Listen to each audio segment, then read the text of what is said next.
আপনি কি জানেন ভারতবর্ষে কার গলায় প্রথম গান রেকর্ড হয়েছিল? গহরজান। আর তাই তাকে কুইন অফ গ্রামোফোন বলা হয়। আপনি জানলে হয়তো অবাক হবেন, একটা সময় এই দেশে সোনার দামের চেয়ে বেশি পারিশ্রমিক নিতেন গহরজান। 1902 সালেই প্রথম রেকর্ড করা হয়েছিল তার গান। হ্যাঁ, গহরজানই ছিলেন সেই মানুষটি যার কণ্ঠ শুনতে পাওয়াটা সাধারণ মানুষের কাছে একরকম স্বপ্নের মতো ছিল। আর সেই কারণেই গ্রামোফোন কোম্পানি গহরজানের গান রেকর্ড করে সাধারণ মানুষের কাছে পৌঁছে দিতে চেয়েছিল সেই সময়।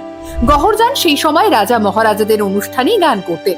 দেশের সোনা যখন 20 টাকা ভরি পাওয়া যেত, তখনই গহরজান একটি গান রেকর্ড করতে পারিশ্রমিক নিতেন 3000 টাকা। সারা জীবনে 600-রও বেশি গান রেকর্ড করে ইতিহাস তৈরি করেছিলেন তিনি। 20টি ভাষারও বেশি ভাষায় গান গেয়েছেন। তিনি মূলত ঠুমরি, খেয়াল, ভজন, ক্লাসিক্যাল প্রভৃতি ঘরানার গানই গাইতেন। আর গত বছর সোনা মহাপাত্র গহরজানের একটি গান রিক্রিয়েট করেছেন, কিন্তু গহরজানের তুলনা উনি নিজেই, সে কথা অনস্বীকার্য। এই দেশের মানুষের কাছে তার কণ্ঠ সারা জীবন থেকে যাবে একইভাবে।